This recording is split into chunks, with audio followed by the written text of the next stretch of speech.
Hello student. आज हम आपको क्लास 10th की साइंस का फिजिक्स में प्रतिरोधों का समांतर संयोजन के बारे में बताते हैं। प्रतिरोध का समांतर संयोजन क्रम क्या होता है?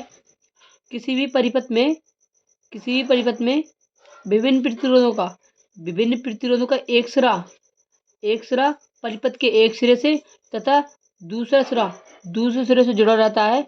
इस क्रम को समांतर क्रम कहते हैं।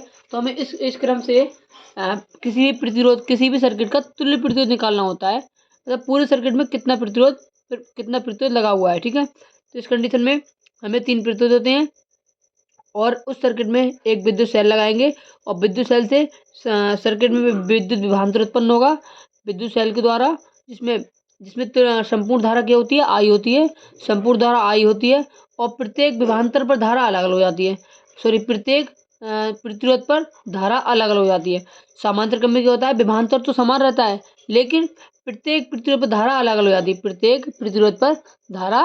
हो जाती है। तो हम इसका तुल्य प्रतिरोध निकालने का फार्मूला देखते हैं। इसमें लिखना पड़ेगा हमको। माना R1 R2 और R3 तीन प्रतिरोध है।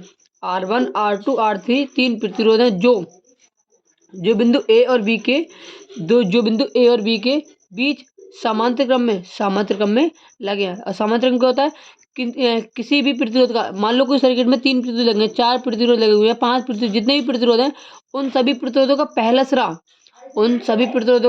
पहला सिरा विद्युत सेल के एक सिरे से जुड़ा रहता है तथा दूसरा सिरा विद्युत सेल के दूसरे सिरे से जुड़ा रहता है। सभी प्रतिरोधों का पहला सिरा पहले सिरे से और दूसरा सिरा सभी प्रतिरोधों का दूसरे सिरे से जुड़ा रहता है। इस क्रम को समांतर क्रम संयोजन कहते हैं। तो हमें निकालने का ए और बी के बीच में समांतर क्रम में जोड़े गए हैं 3 प्रतिरोध। माना ए और बी के बीच में एक विद्युत सेल बी जोड़कर उनके बीच विभवांतर मतलब विद्युत सेल बी जोड़ दिया हमने और इसमें विभवांतर भी उत्पन्न होता है। इसके बाद माना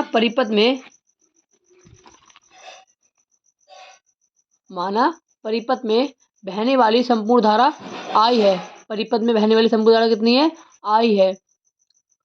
और प्रत्येक तथा R1 R2 में बहने वाली धारा क्या होगी? क्रमशः I1 I2 I3 होगी, क्योंकि समांतर क्रम में प्रत्येक प्रतिरोध धारा अलग अलग होती है। ठीक है, तो पूरे परिपथ की संपूर्ण धारा कितनी होगी? संपूर्ण धारा I बराबर कितनी होगी?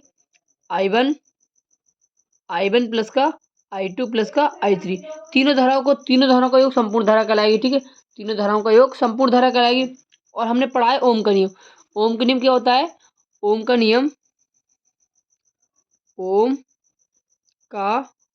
नियम इस समीकरण को हम 1 नंबर समीकरण बोल सकते हैं। ये जो हमारे समीकरण है, इसको 1 नंबर समीकरण बोल सकते हैं। ठीक है, इस समीकरण को 1 नंबर बोल के ओम का नियम क्या होता है हमारे पास? हमने पढ़ा है ओम का नियम क्या होता है? बी बराबर आई आर। ओम का नियम होता है हमारे पास बी बराबर आई आर। ये क्या होता है? पूरे सर्किट के लिए होता है। पूरे सर्किट के लिए होता है, लेकिन हमारे इस सर्किट में धारा सब में अलग अलग है। तो I1 का मान कितना आएगा? I1 बराबर B1/R1। ऐसे ही I2 बराबर कितना हो जाएगा? B/R2 और I3 बराबर कितना हो जाएगा?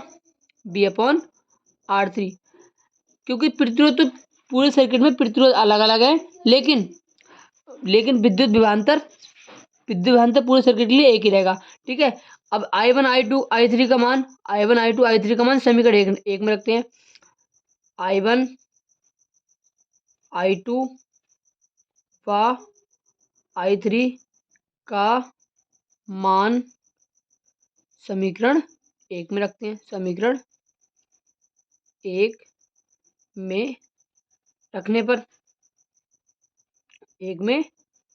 पर समीकरण 1 हमारे पास क्या है? I बराबर I1 plus I2 plus I3। अब I1 का मान हमारे पास कितना है? B/R1 plus B/R2 plus B/R3। और हमने पढ़ा है ओम के नियम में I बराबर कितना होता है? I बराबर, यहाँ से B कॉमन आ जाएगा, B कॉमन ले लिया, अंदर कितना बचेगा? 1/R1 plus 1/R2 plus 1/R3 plus 1/R3।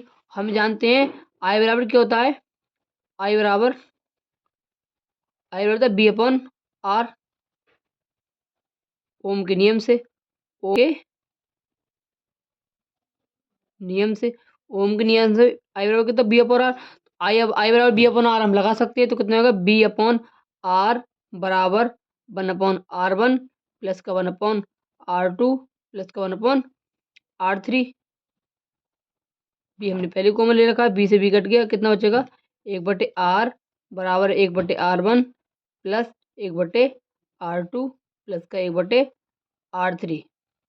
यही होता है समांतर क्रम में तुल्य प्रतिरोध निकालने का फार्मूला। ठीक है, समांतर क्रम में तुल्य प्रतिरोध